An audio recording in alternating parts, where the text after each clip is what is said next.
Here's how it works. You're a doctor, you help some patient, and you want to get paid for it.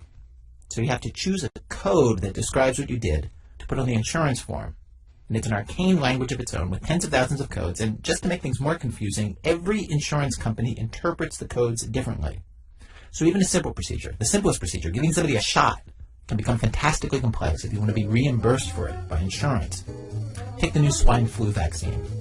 The American Academy of Family Physicians put out a guide for physicians on how to code this.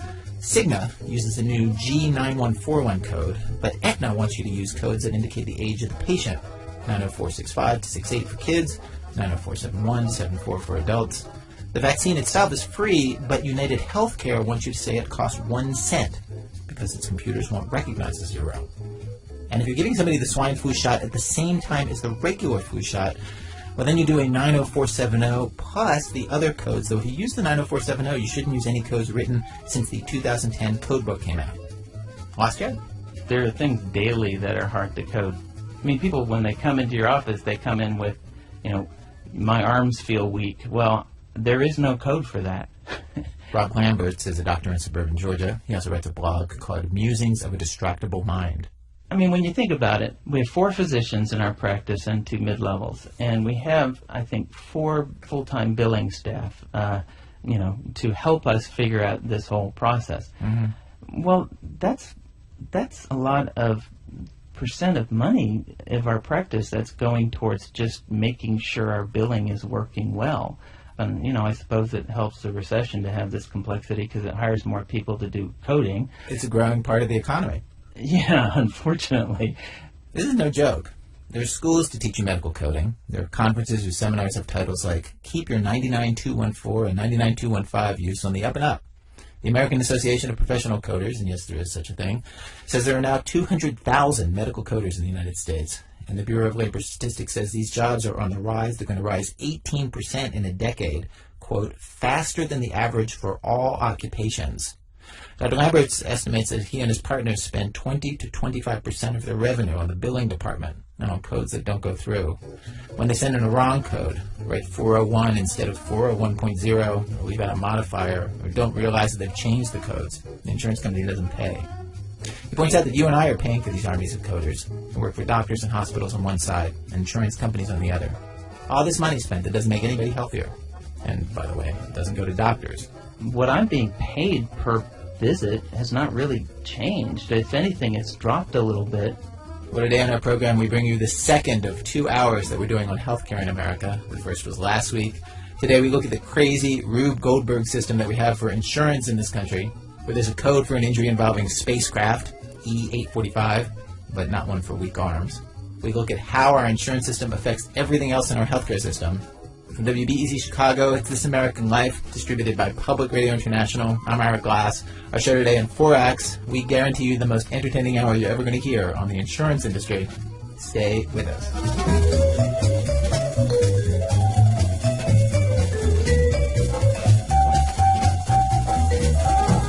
Check one pill, 2 pill, red pill, blue pill. Today's show, by the way, is a co-production with NPR News. We have 3 stories today from the Planet Money team of economics reporters.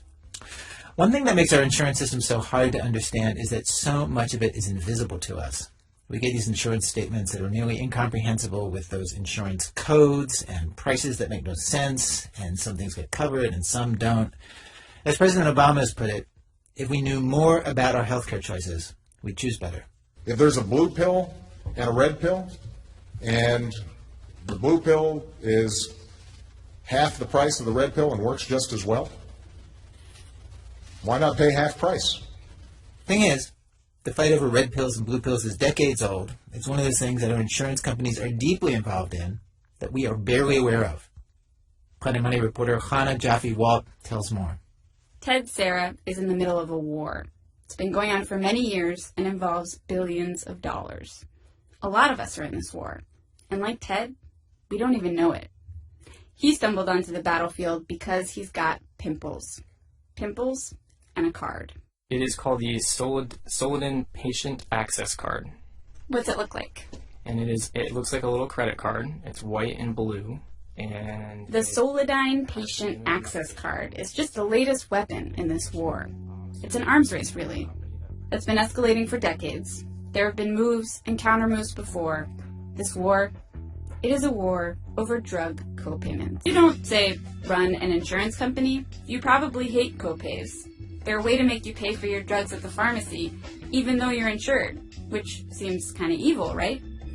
But I tracked down an evil insurance VP, Eileen Wood, who actually was pretty personable, and she said, no, copays are an insurer's special little way of yelling at us. There are drugs that cost $1,000, there are drugs that cost $5. When you're insured, you don't care. You don't even know. So the insurers put a $30 copay on one and a $10 copay on the other. They're giving you a hint that there is a difference in the drug's total cost. And the consumer doesn't see that, and so we struggle to try to shine the light on that and get called the bad guy. You do get called the bad guy a lot. Yeah, we do. We do. So copays were basically a bad guy's way of doing something good for everyone. That's the way Eileen sees it, except for the bad guy thing. Because if insurers could discourage us from buying expensive drugs, it's not just that they would save money. We would save money. They could charge us less in premiums, which we all want. By the 1990s, insurance companies had it down.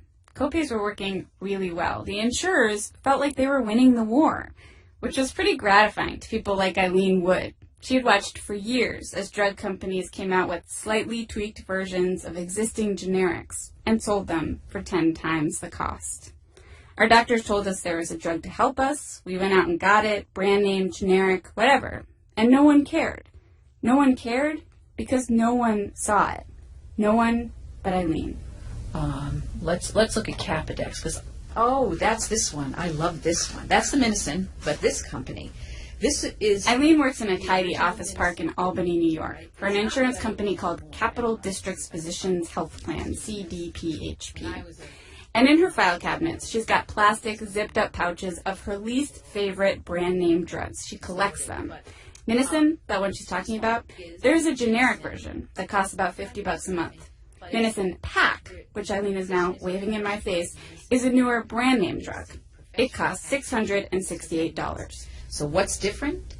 It has a couple little extra items that are not prescription items in there. It has this lovely calming wipes so that when, your skin's all red and you can pat this on and it's supposed to, bring the redness down. It's not a prescription item. Calming serum and a calming mask. It's basically stuff you can buy over the counter.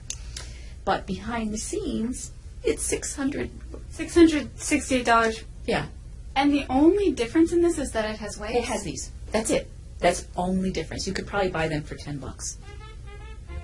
So those 3 products are added to the Minocin Pack, and I guess that must be what cost the extra $600. I'm not sure. It's very slick. Eileen has dozens of stories like this that do seem ridiculous. An acne medication that comes with green tea swabs, kind of like a prescription for Viagra that comes with a Hustler magazine that costs an extra $500. Now, not all brand names are like this. There are brands that are better than existing generic options that are the only thing that work for some people. And with copays, you can still get the brands. It's just the more expensive choice. You want the green tea swabs, you pay $40 of the $668 for it. If you just want Minocin generic, you pay $10 of the $50. The copay strategy worked so well that in 2003, generics passed the 50% mark, meaning more than 50% of the drugs people went and picked up from pharmacies were generics. It was probably around then that it happened. The drug companies, they noticed. People like Sally Beatty at Pfizer. That's the company that makes, among other things, the world's most popular drug, Lipitor. Sally, not a fan of copays. Now, the issue with that is that we want treatment decisions to be made based on what the physician feels is medically best for the patient, not just the cost to the patient or what another player may decide is in their interest. Another player like Eileen Wood and her insurance industry buddies with their copays that were hurting the drug companies. Lipitor was facing major competition from generics. In July 2007, sales were down 13%. Now, there is no approved generic for Lipitor. Sally Beatty from Pfizer will say this 3 times in 15 minutes. And what that means is that there is no drug that is chemically identical to Lipitor.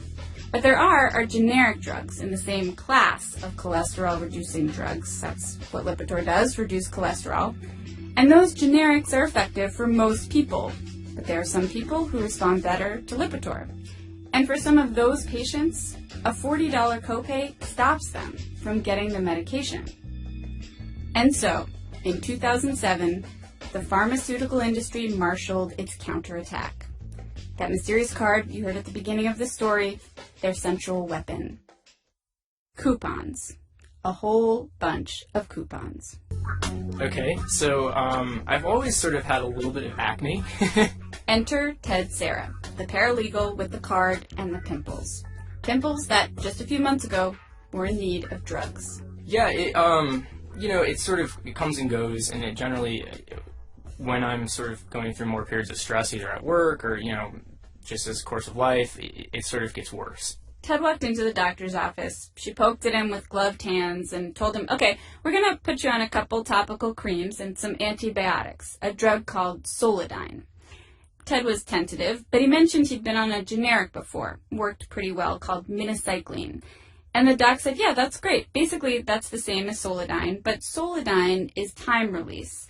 That means as opposed to minocycline, which you have to remember to take in the morning and in the evening, you only have to take Solidyne once a day. It didn't really, sound that big of a deal to me, but, it is, I guess, to anyone slightly easier to take one pill per day instead of two, so I went with it. And I asked, in terms of the cost of it, just to, to pay the extra money to take it once a day, if that was going to, be a big difference, it wouldn't really be something I'd be interested in. And then she presented this card. You remember the card. It is called the Solidyne Patient Access Card. It's actually called Solidyne, not Solidin. Who knows where they come up with these names. Point is, this is the moment that the drug maker's weapon makes its way into the hands of its oblivious soldier. Ted. Ted was going to get a deal. The doctor explained that this card, it's a coupon. Give it to the pharmacist and it should make your copay very affordable. Which is exactly what happened. Without the card, Ted's copay would have been $154.28. But when Ted got to the pharmacy, he presented his card. They went to ring it up at the register, and when it came up, the price was $10. $10. $10. That's pretty good for drugs. Yeah, it was great. Solidyne access achieved.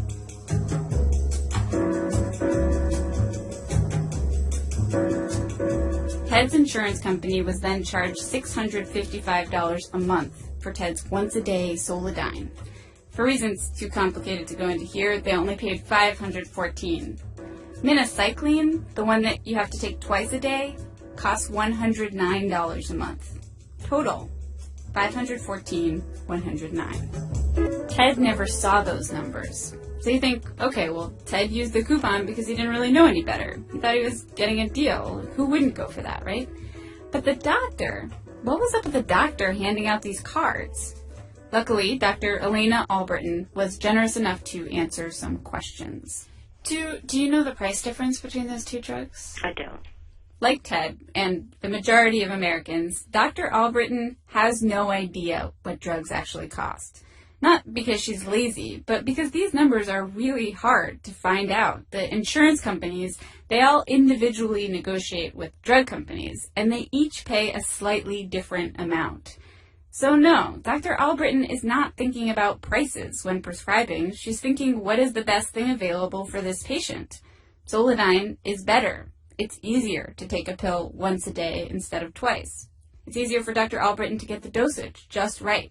And Dr. Albritton wants her patients to have the best. I think if I can get a discount for most patients, I think it's great because the cost of medications can be very high. It's like a free gift to get them. Dr. Albritton just wants it to be easy for patients to access the drugs she thinks they need. Truthfully, she doesn't really want to keep track of all the prices. That's not her job. I just don't think that it's realistic to have that responsibility fall on the physician? I mean, then are you going to start saying, well, should I really do this biopsy because I'm not really sure that, it's really that significant of a difference in that mole, and it might cost you $1,200 in the end if this doesn't get covered? I mean, you don't want to start thinking about price tags with everything. Actually, when people talk about how to reform healthcare in our country, this is one of the things they talk about changing. That doctors should know the prices of things and at least play some role in deciding whether a time-release version of a pill is worth $400 more to everyone. The maker of Solidyne is Medicis. They wouldn't talk to me. By the way, in the months since Ted started taking Solidyne, a generic version has come out. And the war has escalated. Another tactical maneuver.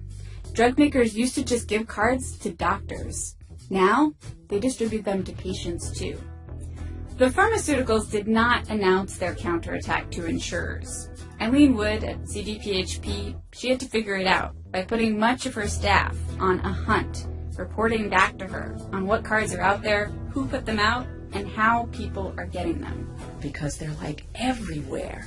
You can go online and get these. You can open up a women's magazine and get these. I mean, they're everywhere. So this little purple card is their way of saying, you're going to put a $30 copay on us? Take that. Yes, that's exactly what's happening. They're trying to say, fine, you're promoting generic CDPHP. We've got to do something about this. We're going to waive our copay. We'll fix you. We'll be zero copay. We'll be cheaper than you, and we'll keep our market share. Eileen sounds a little crazy when she starts to talk like this. Like multi-billion-dollar companies are setting out to punish her personally, Eileen Wood, for her copays. But when you think about it from her perspective, she is the only one who sees this stuff. We don't. We see a deal. And like Ted, we like deals. I can't argue with that argument, except to say there is a consequence for that. Because what will you have to do if everybody gets the more expensive drug? We'd have to raise premiums. I mean, I think there's no question about that. It would have an impact on him and everybody that sits next to him. At work and their families and so forth. Yes. I don't want to pay more in premiums next year. I don't want everyone around me to have to either. Do you think your coworkers are going to hear this and go, well, thanks a lot, Ted. You and your fancy acne medicine. Probably. But, I was, there I was sitting in the dermatologist's office, and I had no idea. Again, I had never heard of this medicine. I had no idea how much it costs. I know it's brand name, but I certainly never would have dreamed that it would have cost $655, sticker price. Looking at this war laid out like this, it's a view of a healthcare system that is comprised of enormous insurance companies throwing their weight around, just as enormous drug companies striking back, and then all these idiots in the middle. Us. You, me, and our doctors. Pesky interlopers who don't even know the price of the pills we're buying.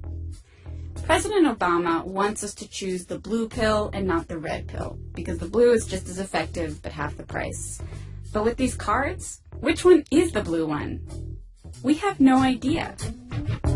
2, let's take medical history. If you think about it, it's very strange how we do insurance in our country, including, for example, the fact that most of us do not buy our own insurance. Our employers buy it for us. Whatever we're doing, it's not working so great. Health costs are rising so fast that they're threatening our entire economy. 1/3 of all healthcare is waste, unnecessary procedures and tests, according to the Dartmouth Atlas of Health. How did we get here? Alex Blumberg and Adam Davidson have been looking into that.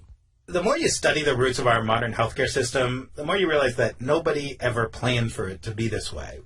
What we have right now is the result of lots of historical accidents over the last 100 years.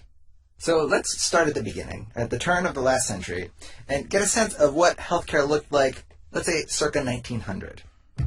In a lot of ways, the world then was starting to look like the one we have today. There were electric lights going up in cities. Henry Ford produced the first car made in Detroit.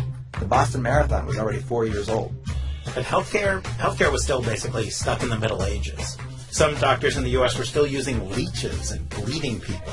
There were medicines to mask your symptoms and relieve your pain, but there was nothing that could actually cure you. And hospitals, at least what we would think of as a hospital, they didn't really even exist. there were things by that name, but they were basically poorhouses for the sick, dark, dirty places where the indigent went to die. But you know, there was a big plus side. Healthcare was cheap. It was really, really cheap. They might kill you, but they didn't charge you very much to do it. The average person spent $5 a year on healthcare. Even back then, that wasn't very much. That's less than $100 a year in today's dollars. So, how do we get from that system, that pre-modern system, to our current healthcare system? We got there in 4 simple steps. Step 1, start curing some illnesses. This year is the 100th anniversary of a remarkable discovery. 1909, the very first drug ever to actually cure an illness. It was something called Salvarsan, treatment for syphilis, and it was different from the usual potions and nostrums. With Salvarsan, you took a pill and then you weren't sick anymore. More of these medicines followed, and once healthcare actually starts to work, it launches a revolution. In the 1910s and the 1920s, people start expecting their doctors to actually know how to cure them, to actually have an education from some decent medical school, maybe even to have a medical license. Melissa Thomason is an economic historian at Miami University in Ohio. She focuses on the history of modern healthcare, and she says the medical revolution was especially apparent in hospitals. Hospitals have a radical transformation in the early part of the 20th century, so that instead of being these poorhouses, these almshouses where unwed mothers and people with no family go, their hospitals are actually marketing themselves as places to have babies, do appendectomies, take your tonsils out. They're focusing on generally things with happy outcomes, painting themselves as clean and full of sunshine and not a dark Victorian place for poor people to die. Exactly. So, 2 points. All these clean hospitals with educated doctors and effective medicines, they cost more. Also, since they actually work, more and more people start using them. The cost to provide healthcare is increasing, the demand for healthcare is increasing, all of which means healthcare is now more expensive. A lot more. Which brings us to step 2 of how you get to our modern healthcare system. Step 2, have a Great Depression. It's hard to imagine what our modern healthcare system would be like if it wasn't for the Great Depression. By the 1920s, even before the crash, the cost of healthcare had gotten so high that a lot of people stopped going to the hospital unless they were so sick they had no choice. An official at Baylor University Hospital in Dallas, Texas, noticed that most of their hospital beds were going empty every night because of that high cost. But he also noticed that Americans on average were spending more on cosmetics than on medical care. He said specifically, I have the quote right here, "We spend $1 or so at a time for cosmetics and do not notice the high cost. The ribbon counter clerk can pay 50 cents, 75 cents, or $1 a month, yet it would take about 20 years to set aside a large hospital bill." So Baylor Hospital wanted to figure out how to get ribbon counter clerks, and anyone else they could find in Dallas, to pay for health care like they pay for lipstick, a tiny bit every month. Baylor started small. They offered a deal to a group of public school teachers in Dallas. They told them, you pay us $6 a year, that's just 50 cents a month, cheaper than Rouge, and we'll give you up to 21 days of hospital visits a year. The math was simple. In any given year, only a few of the teachers would need a hospital visit. A few hospitals copied the Baylor approach, and then the Depression hit. Almost every hospital in the country saw their patient load disappear. All their patients were broke. So the Baylor idea became hugely popular, and eventually it got a name, Blue Cross. Again, Melissa Thomason. The genius in marketing this by Blue Cross is marketing it to groups of workers. When I actually started studying this stuff, I got interested in it because I wondered why we have an employment-based health insurance plan. It doesn't seem very logical, but it comes right out of Blue Cross selling insurance to groups of people who probably wouldn't need it. That is, people who were healthy enough to work. I see. So how did that work? Did Blue Cross representatives went around to factories and what did they do? Right, exactly. They went around to factories. Here, give your employees, this benefit. And it appealed to corporations then because, in the 20s and the 30s is the great period of corporate welfare capitalism too. Employers want to improve their workers' lives. They're starting to offer other benefits like pensions and group life insurance at this time too. The Baylor plan, this Blue Cross plan, fulfilled 2 goals. It got people spending their money on healthcare, and it also got them to use healthcare more, to visit the hospital, to see it as a place where you'd go even if you weren't at death's door. By the middle of the Depression, there are Blue Cross programs in most states. So by the start of World War II, this employer-based health insurance is spreading. But still, only around 9% of Americans have it. It's still pretty obscure. It's nothing like our modern system. To get to our modern system, you need another step. Step 3, go to war. If the Great Depression inadvertently inspired employer-based health insurance, World War II accidentally spread the idea everywhere. Again, economic historian Melissa Thomason. The war economy is an entirely different ballgame. I mean, think of government rationing on all levels. And so what they tell people is you legally cannot raise prices, you can't raise wages. At the same time, lots of people are joining the military, and labor is scarce. So you can't find workers. Can you imagine in today's environment? You can't find workers who can work for you. You can't lure them by increasing wages. And at the same time, you need to produce enormous amounts of stuff for the war effort. Exactly. So what's a poor employer to do? They turn to fringe benefits. And they just started offering more and more generous health insurance plans and pensions and everything else, actually. So you would say, Rosie, come work at my riveting factory because I can offer you this boutique insurance package versus... Exactly. The war sets the stage for Step 4, the final step in the transformation to the healthcare system we have today. This step plays out over a number of years, and it starts, like all the other steps, almost completely by accident, in a bureaucrat's office at the Internal Revenue Service. Now, this bureaucrat is one of the key figures, it turns out, in our American health insurance saga, but his or her name has been lost to history. What we do know is, in 1943, this bureaucrat, or possibly a panel of bureaucrats, we don't even know that, made a routine ruling, possibly in response to a question from an accountant at some company. The ruling was, at least in some cases, employers don't have to pay taxes on health insurance premiums for their workers. Now, this ruling was actually vaguely worded and pretty confusing, but the response was huge, because what it seemed to imply was, you get a huge tax break for offering health insurance to your workers. Now, I want to jump in here and really focus on this because this is such a perfect case study in how we get a healthcare system that nobody ever planned for. Accountants notice that they can get their firms a tax break, so more and more employers get in on the deal. Soon, they start demanding the government set it into law. And in 1954, Congress does just that. They pass the updated Internal Revenue Code, which clearly and unambiguously states employers don't have to pay taxes on health insurance premiums. And if you don't think a tax law change can have a huge impact on healthcare, Melissa Thomason has some data for you, pal. Just look at how the number of people with employer-based health insurance changes over time.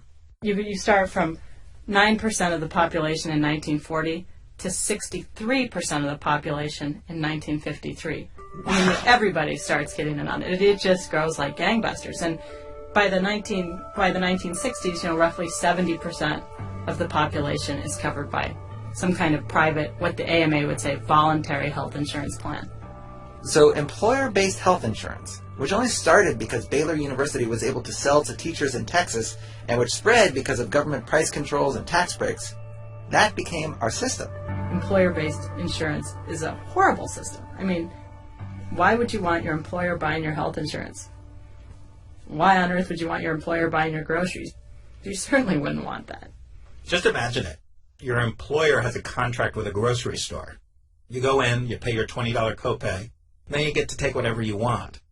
You'd probably go home with a lot more groceries, and you wouldn't skimp on the luxuries. Why get hot dogs when you can have lobster? And from the grocery store's point of view, it would have no incentive to keep prices down. Your plan is paying the bill. Pretty soon they might get so high that people without employer-provided food plans could no longer afford to eat. They'd call Congress, demand universal food coverage. To economists like Thomason, that's exactly the system we have with health. We, the consumers, are totally separated from the cost of what we're consuming. We get tests and procedures we don't need because, well, why not? We're not paying for it a la carte. Our employer is paying for part of it. Our government is paying for part of it through those tax incentives. Melissa Thomason says that what we have combines the worst of the market and the worst of government. Markets are usually really good at controlling costs. When they work best, products come into existence like cell phones or stockings. They start expensive and then they get cheaper and better. But markets don't guarantee that everyone can afford the things they need. Government can be good at that, ensuring universal access, but when you're paying for everybody, it's hard to control costs. For Melissa Thomason, she says that either extreme, a competitive market system where consumers know what price they're paying, what they're getting, which would probably drive the price of healthcare down, or a government-run system, which would cover everyone, would be better than the accidental mixture that we have today. A really expensive system that doesn't cover us all. Alex Blumberg and Adam Davidson from the Planet Money team. Coming up, a journey to the very frontier of health insurance. That's in a minute from Chicago Public Radio and Public Radio International when our program continues. This is American Life from Ira Glass. Today's show, Someone Else's Money. Stories about the insurance industry and how it shapes everybody's health care.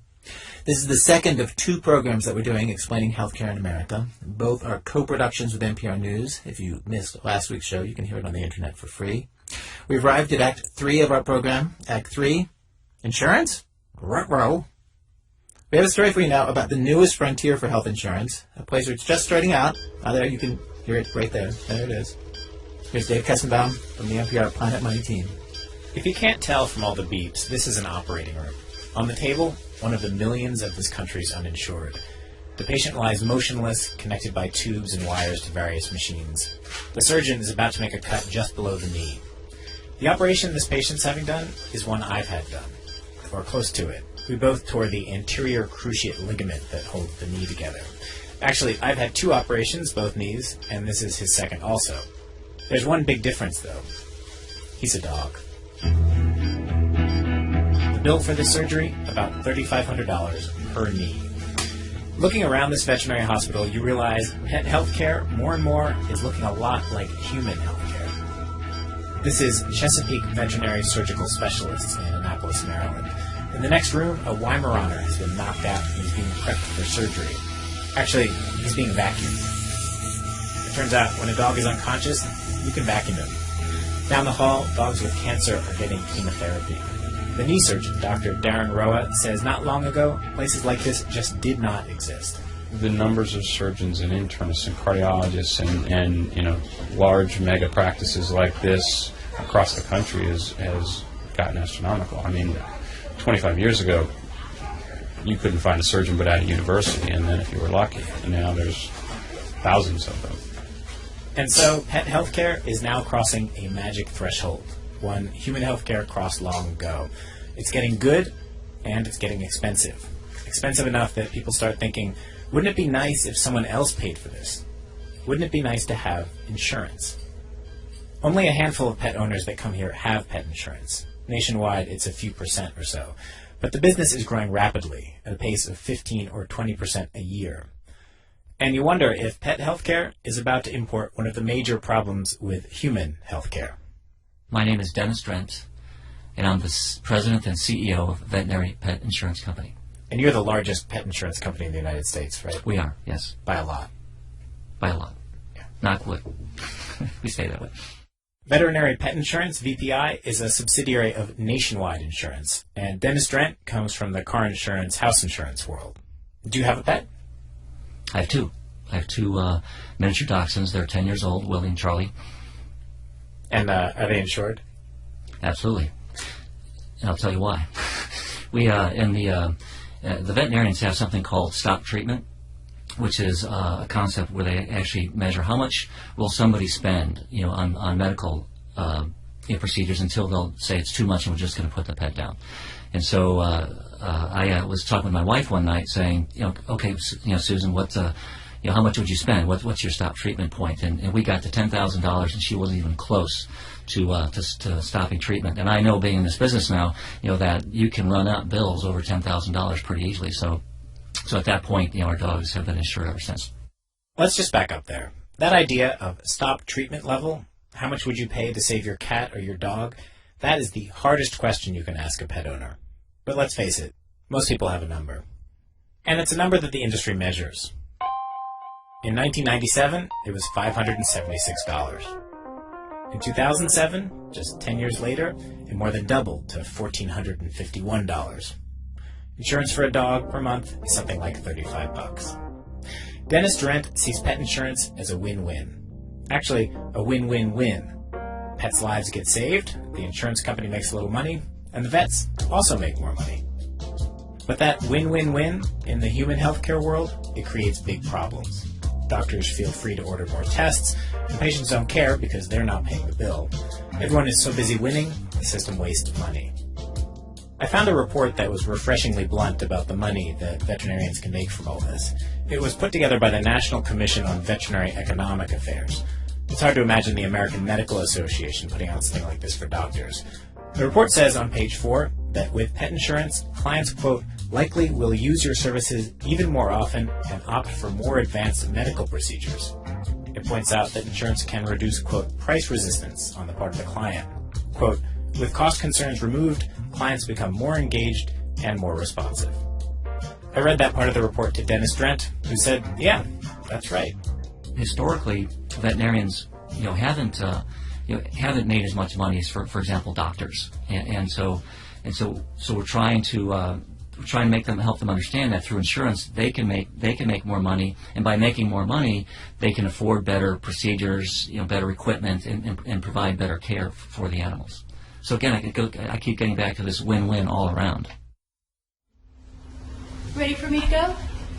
Big fat thank you from me and VPI for all you do for pets and their peeps every day. This is Susan Markham, who also works for VPI, the pet insurance company. I tagged along when she made her pitch to a veterinary hospital outside of Atlanta. The staff sat around listening politely, some in scrubs, eating barbecue that the pet insurance company had paid for. Now, in a lot of markets, you could just make the pitch, this will make you a lot of money, and that would work really well. But it turns out animal doctors, like people doctors, don't like thinking that money matters to them. Their job, after all, is supposed to be about something bigger, saving lives. And Susan Markham's pitch has nothing to do with profit. She has a much more powerful weapon. Kittens. A particular kitten named Minnie.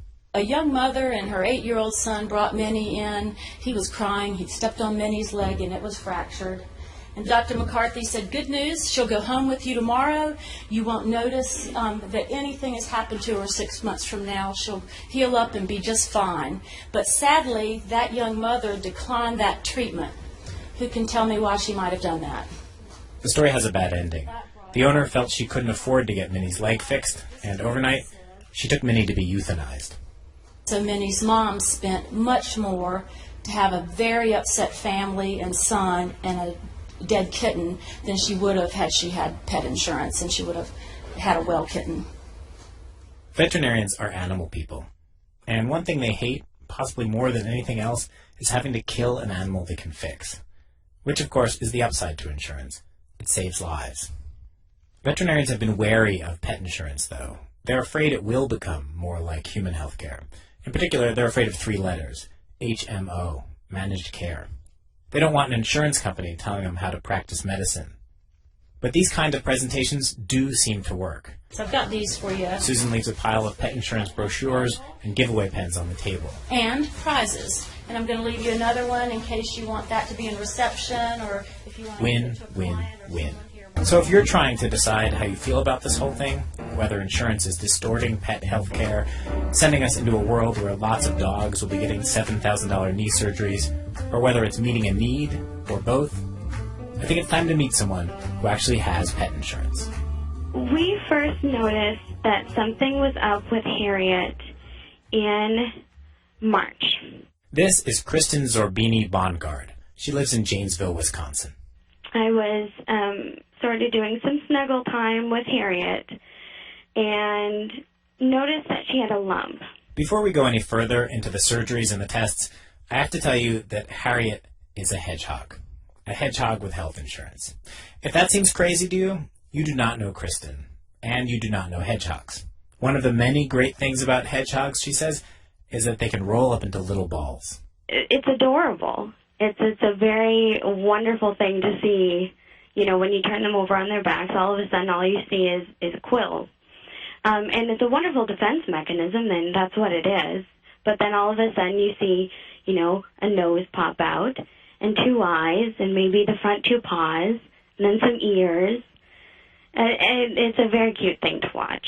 Dogs will trust just about anyone, she says. But hedgehogs, you have to earn their trust. And she likes that. So Harriet had a lump, and Kristen brought her into the vet.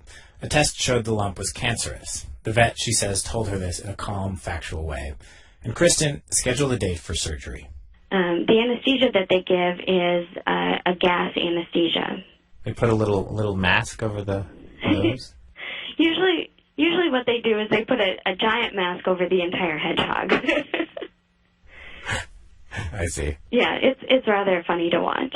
The lump came right out, but there were complications. It seems like she had a reaction to the sutures, and she has ripped open the sutures a couple times, had to be stapled shut, and we actually ended up going in and doing the full surgical suite to see if there was anything left in there that was bothering her. She did end up healing up, but continues to scrape at it infrequently. And so we've had to do some experimenting on her. She's on some hedgehog, and I say hedgehog loosely, antipsychotics. Meaning they weren't developed for hedgehogs. Oh, no. And as far as we know, we don't actually know that any other hedgehogs have ever been prescribed antipsychotics. So Harriet gets 0.06 milliliters of medicine twice a day, and she's back to her snuggly self. Yes, she is very snuggly. She's very snuggly. So how much did that cost? Do you actually have the bill? I do. In the beginning, the bills were relatively low. $374, $150, $366, and VPI paid, 70% of the first bill, 60% of the second bill, 43% of the third bill. VPI is the pet insurance. Yes. Health insurance for a hedgehog costs about $80 a year. And in the end, VPI put out $802 for Harriet's care. Kristen and her husband had to pay the rest, $1,911.20 of their own money. Kristen says she's not rich. She says things are actually kind of tough for her and her husband. She says, like a lot of people, they've been scaling back. And at the same time, she says having insurance did make her spend more on Harriet than she would have without insurance. On the other hand, it saved Harriet's life. I wish you had Harriet there. You could bring her up to the phone. Oh, yeah. I can mimic the noise she would make. Go ahead.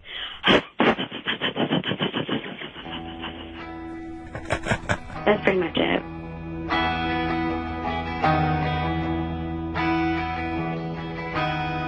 I asked Kristen about the downside of insurance, that it can lead to all kinds of unnecessary tests and procedures, and she agreed that could be a problem for certain pets. That's an interesting argument. I can see how that could be, especially for dogs or cats. How come? Hey, we have this new vaccine. Why don't we try it on Rover? Hey, sure, why not? No skin off my back. It's covered by my insurance. But, I guess for me as a hedgehog owner, there's just not that much to do. Your Harriet is on antipsychotics. Yes. Yeah. That's not covered by insurance, though. We paid for that out of pocket. I know she's on antipsychotics. Oh my gosh, I know. Can you tell she's less psychotic? How can you tell if a hedgehog is psychotic? Oh my god. I was curious to know what an actual economist made of all this, so I called up Tim Harford. Hi, David. How are you? Okay. Tim writes a column for the Financial Times called Dear Economist, where people write in with all kinds of crazy questions. Okay, Dear Economist, I have a letter I wrote out here to you. Sure. Dear Economist, is health insurance for pets good or bad? That's it. That's the whole question. Like any good economist, I'm going to say yes and no. How's that?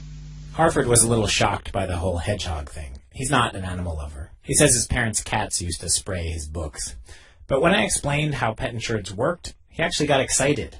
From an economic perspective, he says, we've set up a better system for our pets than we have for ourselves. One that could actually contain costs. He likes that owners have to pay part of, say, pet surgery, more than that $20 copay some of us have to cough up when we go to the doctor. He says that forces people who have insurance to think about how much things cost. He also likes that pet insurance is not bundled with our jobs. People can comparison shop, buy it on the open market, find the plan that gives them exactly what they need. You're making me very hopeful, actually, David. I now have a vision that people are going to see pet insurance. Maybe they'll see that there's a better way. Maybe pet insurance is going to be the beacon that inspires us to reform human healthcare insurance.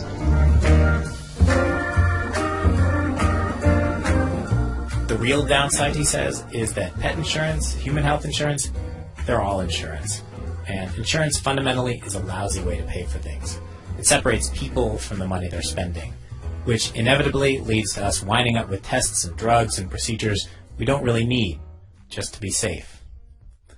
But there's one important difference between health insurance for pets and health insurance for us. With pets, I think we're used to the idea that they're going to die at some point. We all have that stop treatment level, and that alone will probably keep spending from getting too out of hand. But if my wife gets in a car accident, or my kids, my stop treatment level, it doesn't exist. I want that insurance company to meet me at the hospital loading dock with a truck full of money. Lots and lots of money. Act 4, sorry Johnny, it's only business. Last week on our show, one of our producers, Sarah Koenig, did a story about the insurance industry and healthcare costs, where she talked to some of the people who run the insurance company Aetna and to an economist who studies all this. And she found out some things about the economics of the insurance industry that were so illuminating and counterintuitive that we asked her to put together another story about what she learned, starting with Aetna. Back in 2001, Aetna was a company on the verge of collapse. It had bought up 3 other big companies to become the biggest health insurer in the country. It covered 21 million people. But its cash flow problem was so dire, it had to cut costs or go under.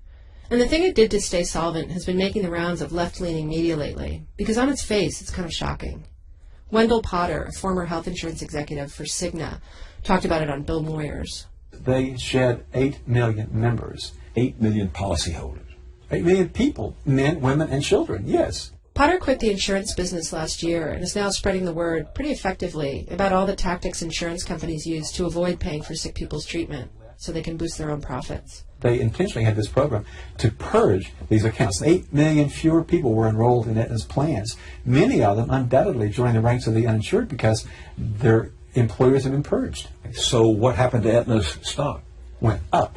Not only did the stock go up, it quadrupled in value. And the story of Aetna's turnaround became something of a Wall Street legend. Potter also used Aetna as an example when he spoke to a U.S. Senate committee in June.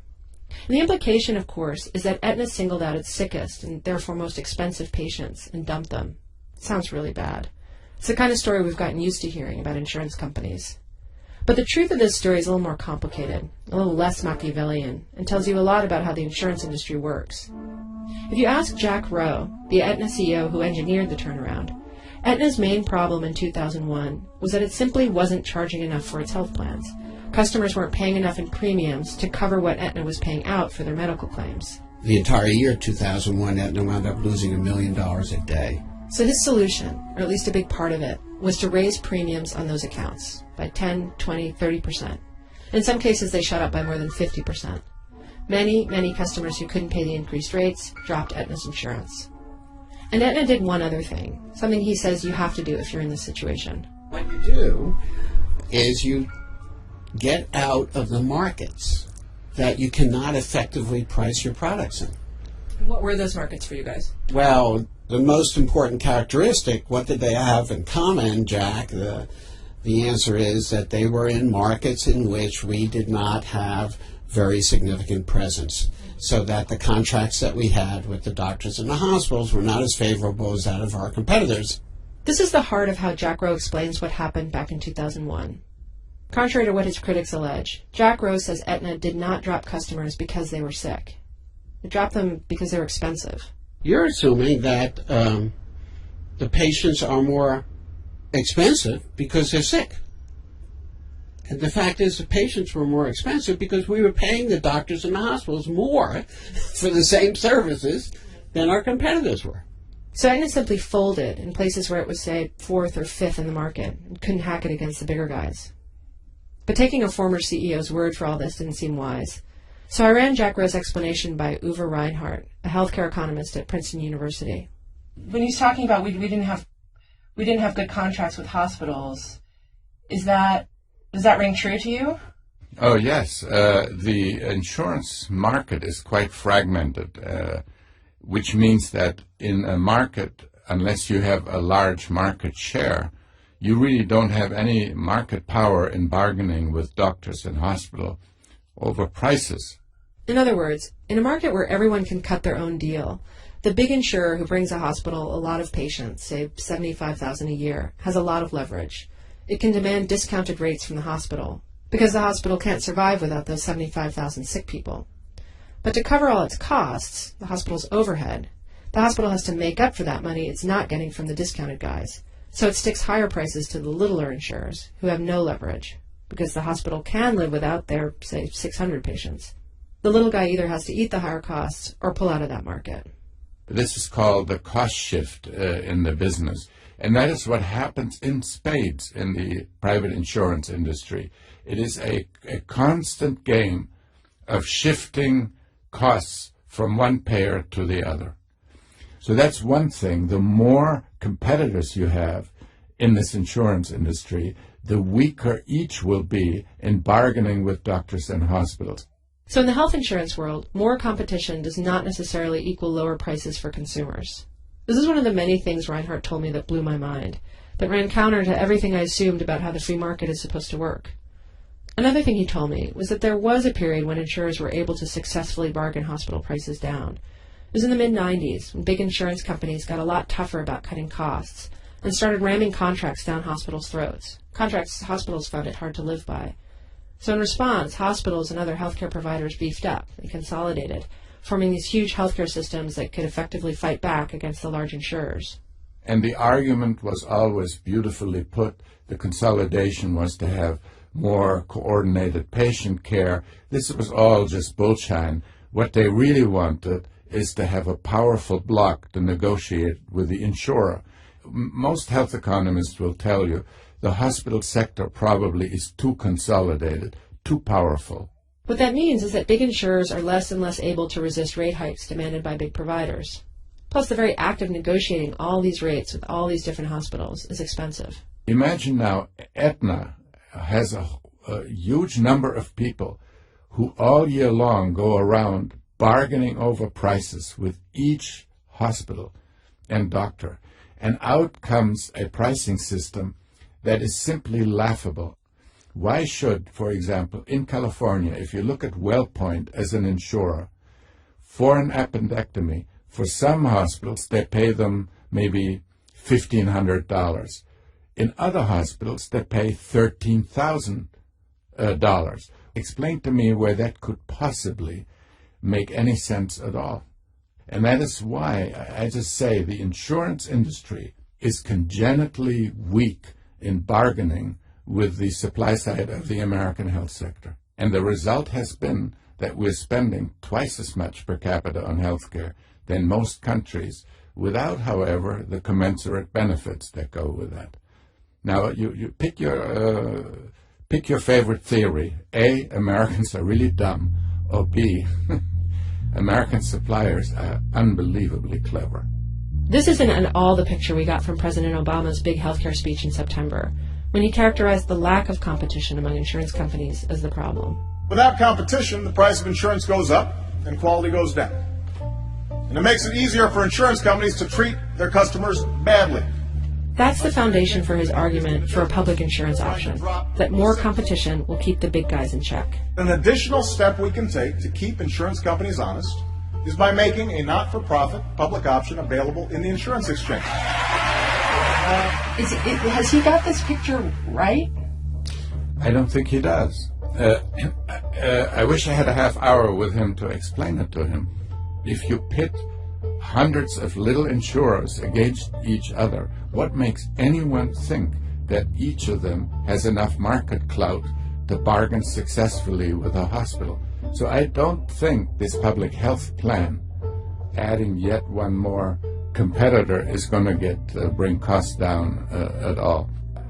No, I don't think many economists would actually buy that argument. Reinhardt says if the public health plan was able to get low rates, Medicare-style rates, from doctors and hospitals, One result could be that the hospitals would just shift their costs over to the private insurers, who would either absorb them or, in some cases, pass them on to customers in the form of higher premiums. There's a lot of disagreement about that right now, about how or if the public option would affect cost shifting. In any case, Reinhardt thinks we should consider a whole other way. What the president at some point, maybe not now, he's busy, but at some point needs to talk about is the virtue of an all-payer system, like Maryland. Look to Maryland as where America ought to be. In Maryland, for the past 30-plus years, a state commission has set prices for all procedures at all hospitals. There's no cost shifting, so that every single person who ends up in the hospital, regardless of whether they've got private insurance, Medicare, Medicaid, or no insurance at all, gets the same price. Beth Samus is a deputy commissioner at the Maryland Insurance Administration. So the bill is just, you came in, you had an appendectomy, the price of the appendectomy is X amount, and that's the bill that goes out. Everyone is treated fairly. So, regardless of their market share, no insurance company gets a discount, and no insurance company gets screwed. I mean, we think that one of the strengths of our system is that they are not competing on hospital prices, and thus, in order to be able to differentiate themselves within the marketplace, they have to pay more attention to things that are within their own control, for care management, and how efficient they are in delivering the benefits. So wait, the crazy commies in Maryland think insurance companies should compete on quality, not quantity? But Maryland is just one state. If the whole country operated like Maryland, Aetna might not have had to drop 8 million customers back in 2001. Instead, for the former CEO Jack Rowe, it was the only solution that made practical sense, and that strategy was a big success. Things haven't been as heady since then. This past July, Aetna released its second quarter earnings, and the company's profits were down 28%. Aetna's chief executives assured Wall Street they'd right the ship in the next year by cracking down on excessive claims, and by turning to their old standby. Pretty much every company's standby, raising premiums. An analyst for Barclays estimates Aetna will lose 600,000 members in the next year to meet its profit goals. It's the same strategy they used in 2001. Aetna's options haven't changed because our healthcare system hasn't changed. Uwe Reinhardt, the healthcare economist, says we shouldn't blame insurance companies for how this business works. Insurance executives are not evil people. If you ever had a brew with Jack Rowe, you would find that. They're not evil people, but this is the game into which they are thrust. For them, given the thin margins they work on, this is all they can really do. In fact, I once wrote a paper bringing out the worst in an otherwise good people. There was a paper delivered to the insurance industry, and I said, you're all good guys, you go to church and synagogue, but you do some awfully mean things, and you do them because you're in a structure that makes you do these things. Well, our program was produced today by Jane Feltus and myself, with Alex Bloomberg, Sean Cole, Sarah Koenig, Lisa Powell, Melissa Ship, and Nancy Updike. Our senior producers, Julie Snyder, production help from Aaron Scott. Seth Lind is our production manager. Emily Condon is our office manager. Our music consultant is Jessica Hopper.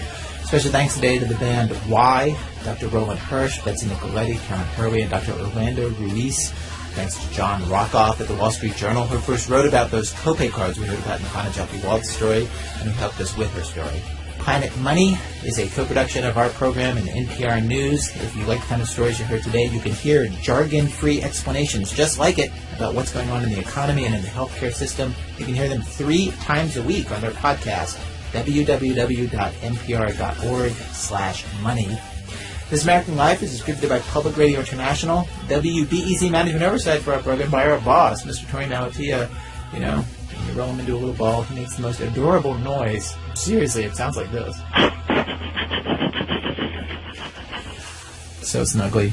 I'm Ira Glass. Back next week with a program that will not mention healthcare at all on This American Life.